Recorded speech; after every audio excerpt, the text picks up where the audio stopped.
Hello everyone, my name is Dave, and to whom concern is watching this clip, I want to share with you some of my knowledge about reconstructing the past.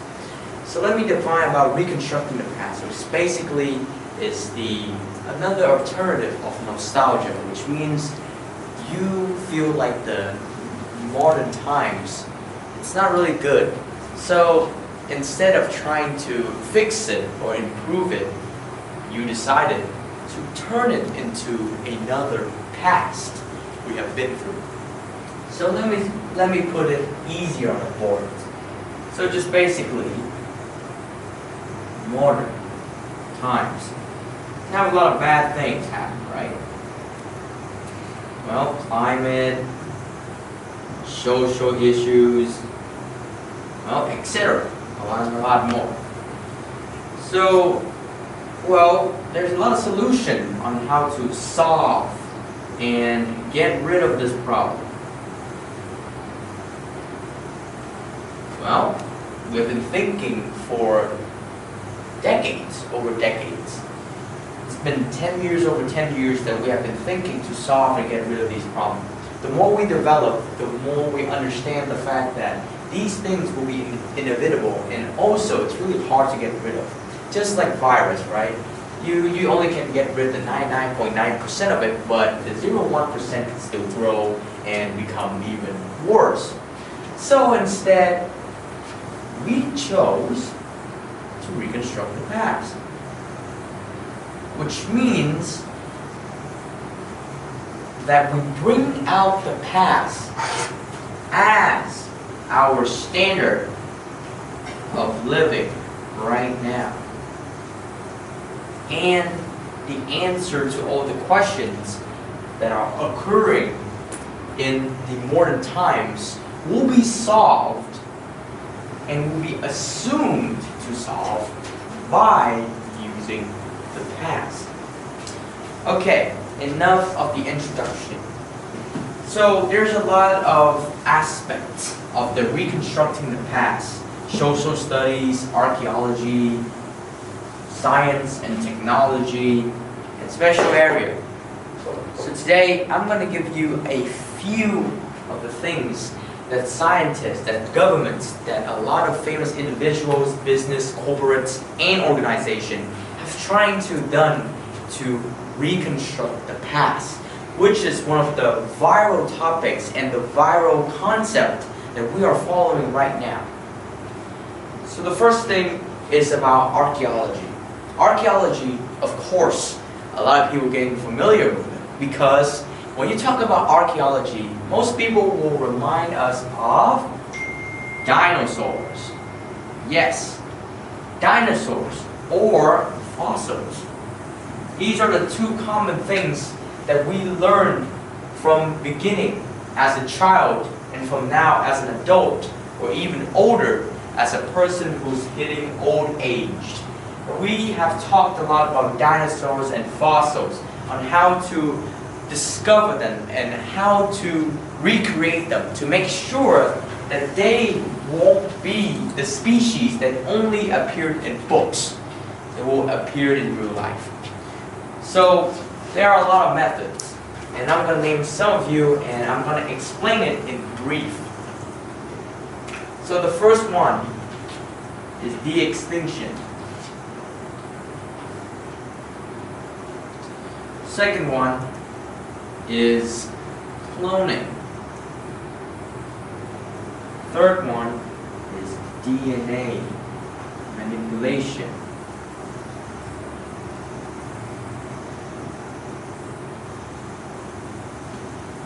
So these three main things have contributed a lot for us to pursue our creativity and our imagination on how to create dinosaurs, to make them alive, basically. So I'm going to explain easier way for you to understand, since maybe some of you won't understand all these academic words and all these vast informations. I'm going to summarize it. So first, let's talk about de-extinction. De-extinction just basically, almost like cloning. But instead of using the original DNA, I'm sorry,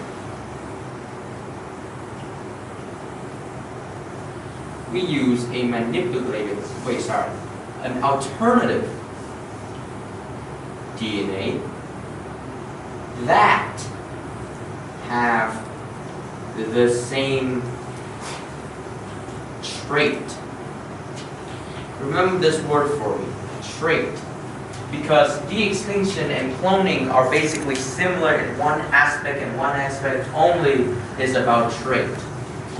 Since that the animals that extinct, we have not wisely collecting the original DNA and tried to find a way of enduring it, then we have to use species of animals that are related or having the same traits as the one who are ceased.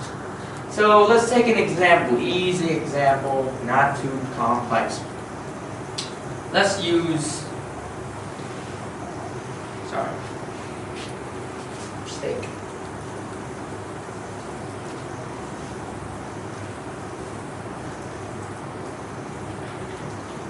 Let's use this. If you join World Scholar Cup, you probably have heard this species very familiar to you, a Pyrean ibex, which looks pretty similar to a goat. Since its own trait have these very curved shaped horns and a very human-like beard and mustache, these Pyrean ibex almost have the similar characteristics as a goat. Well, this species is very rare. The scientific name is a giveaway. So, this species of Pyrean ibex was a very special species that have extinct not about a few decades ago. Because, first of all, when our Earth became very developed, the climate, the environment changed. Instead of being colder, we chose to be hotter. What does that result? You probably wondered. It results in global warming, which is probably very familiar, but it distributed the survival of ancient species. Why? Because ancient species have been living in grassland, in highlands, which means they already get used to the fact that freezing temperature, or also called as 0 Kelvin temperatures, very cold, and they are built for it. And one of them is Pyrean ibex. They are built to have thick furs, to have thick layers of meat to make sure they have enough protection for these cold climates. But now we're getting hotter, which means it's more look like a tropical forest, look like a circle tropical forest. They cannot survive that long. And also, they cannot just automatically shave their furs and their coats themselves. So it resulted in dying. Yes. Or being extinct. So these Pyrenean ibex were extinct. Not only is because of these environmental changes, because of the overhunting. Overhunting just basically humans become too curious about a species that they want to collect it as a gift or as a precious materials. One, it could be a great display for a museum or for themselves, or two, it would be another ancient ingredient of some kind of voodoo magic and a voodoo type of medicine that claimed to be curing people.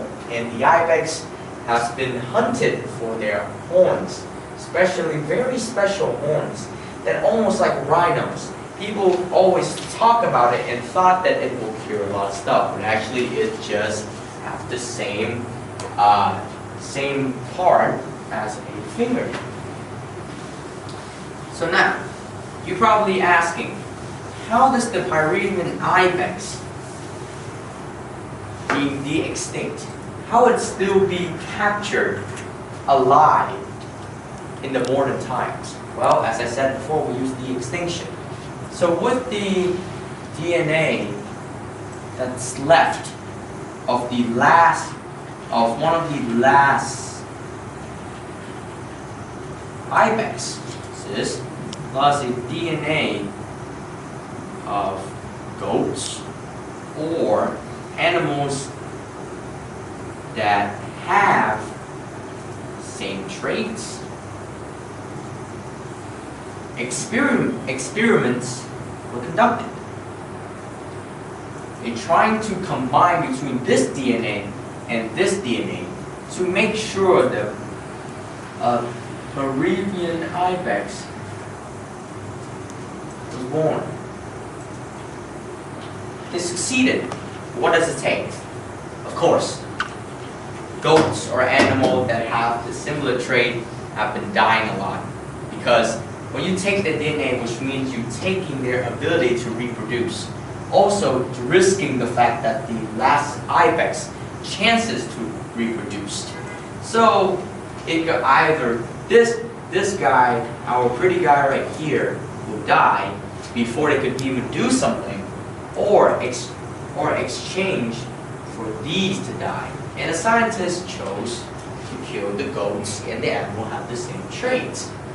So then the ibex was again reborn, or you can call de-extinct.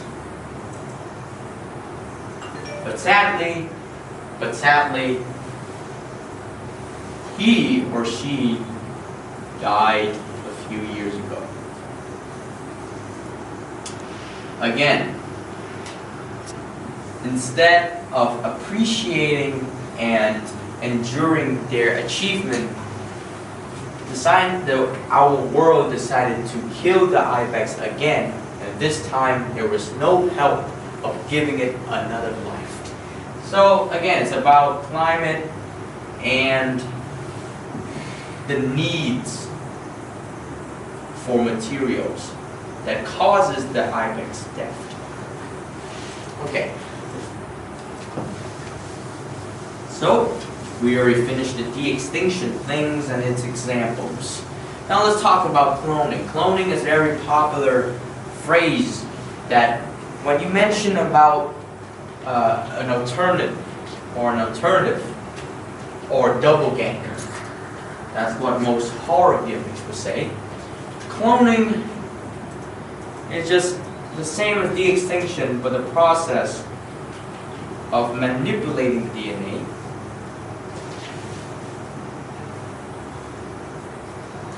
and to create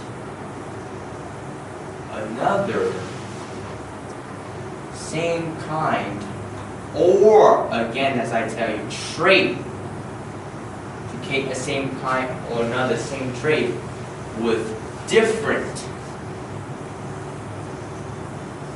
inherent DNAs. So you're probably wondering, what am I saying? Well, let's give it to an example to make it easier. Well, you love sheep, right? You heard about sheep and wool. Well, I introduced to you Dolly the sheep.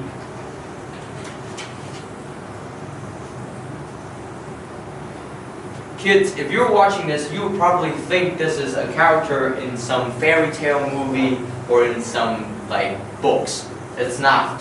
Dolly is actually a real animal, a real sheep, in fact.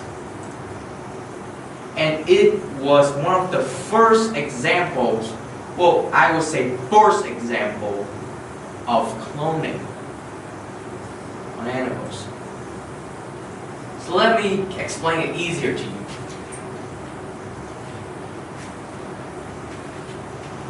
This, let's take an example. DNA. And this is another DNA. So these DNAs were inherited by the same species as goats. but however, and the same traits, but however, let me say, their appearance and their internal and external creations were different. So basically, they're like cousins to each other, because they bring the same blood but have different attributes. So scientists have used two of these different DNAs. One of them, and remember, both of these were aged, as I said, to create Dolly the sheep. So basically, it's like modern transplant. It's like a sperm bank. Sorry for the inappropriate words, but it's like sperm bank. So when a person donates their sperm, then that sperm will be given to individual women or men to make sure that it will create a baby instantly.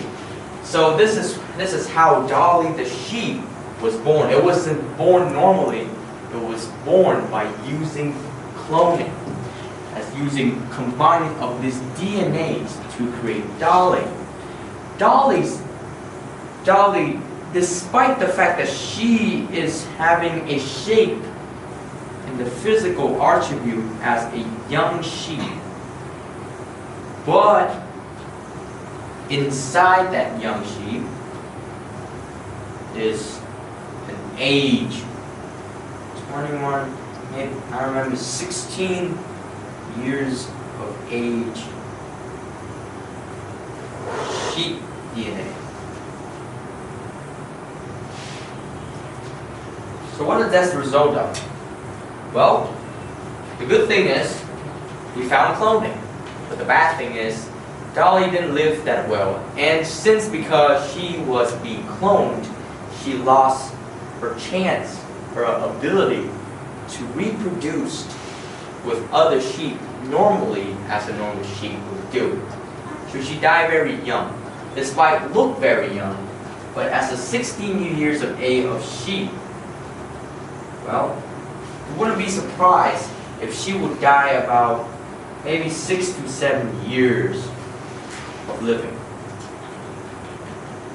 And that's what cloning is about. You manipulated the DNA, you combine it, and make a new type of species that have the two different DNAs combined together to make another new DNA. But originally, that new DNA was like a addition of two of this. So just like you take banana and strawberry and you use the DNA of them to create another new type of fruit. But originally, it's still having the abilities of a banana and a strawberry. Okay, so that is my explanation about two of the most popular concepts in reconstructing the past, and mostly related to reviving in archaeology.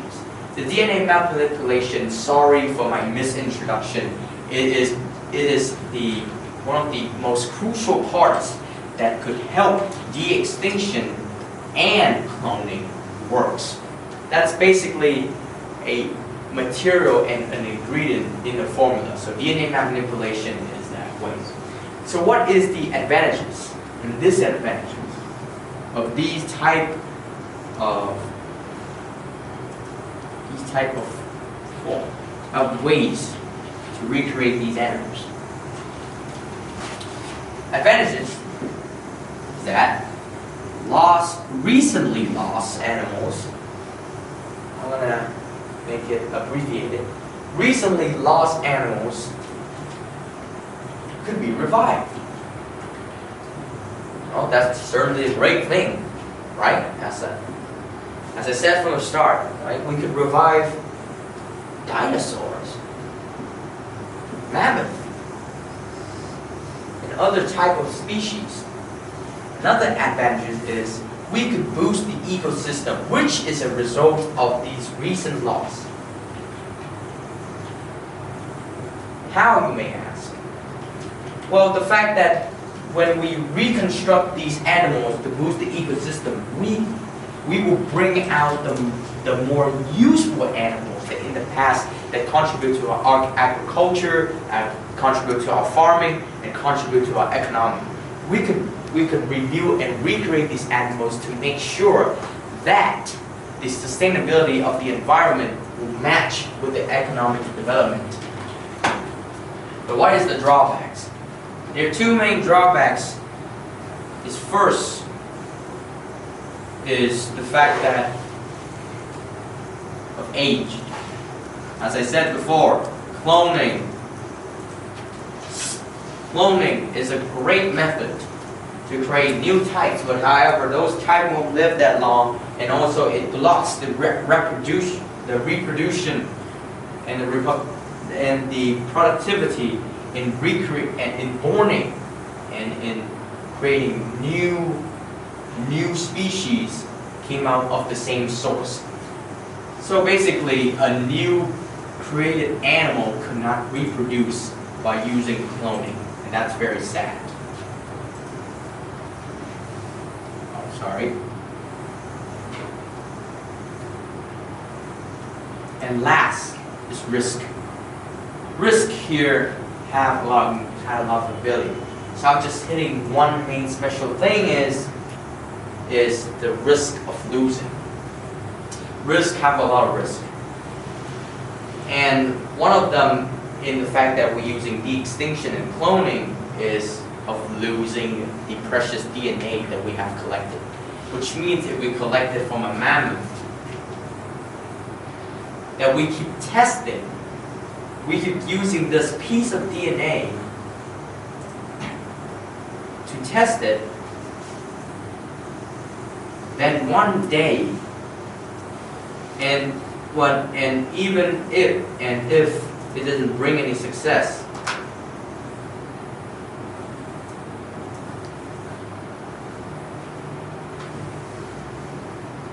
well, what happens is we will never can create the seized animal again. Because DNAs are limited. They are not unlimited. If they're really unlimited, then we should have used our chances as building a time machine to came back and to take the DNAs of the mammoth. Millions and thousands of them. So now, because we're not living at that, we're not living in the medieval times, in the primitive times, it's really hard to collect a mammoth fossil that contain a viable DNA in it. Plus the older DNAs, which over 63 million years ago are actually, again, not viable. It's too old and it's not easy to be recreated. Because the new species that we're having right now, when matched with those very, very old species, it cannot combine because the difference of age and all of the other abilities. So in conclusion, de-extinction and cloning, as I have mentioned a lot in my presentation, it's very great, it's very useful, and it's a very new thing, a new concept that will bring a lot of hope for us about bringing the animals in books becoming alive in front of our eye.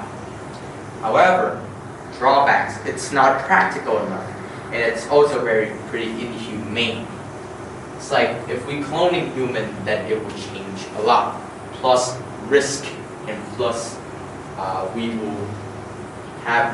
there's a lot of risk that we will have a lot of loss in the process of making it. So thank you for listening to my presentation.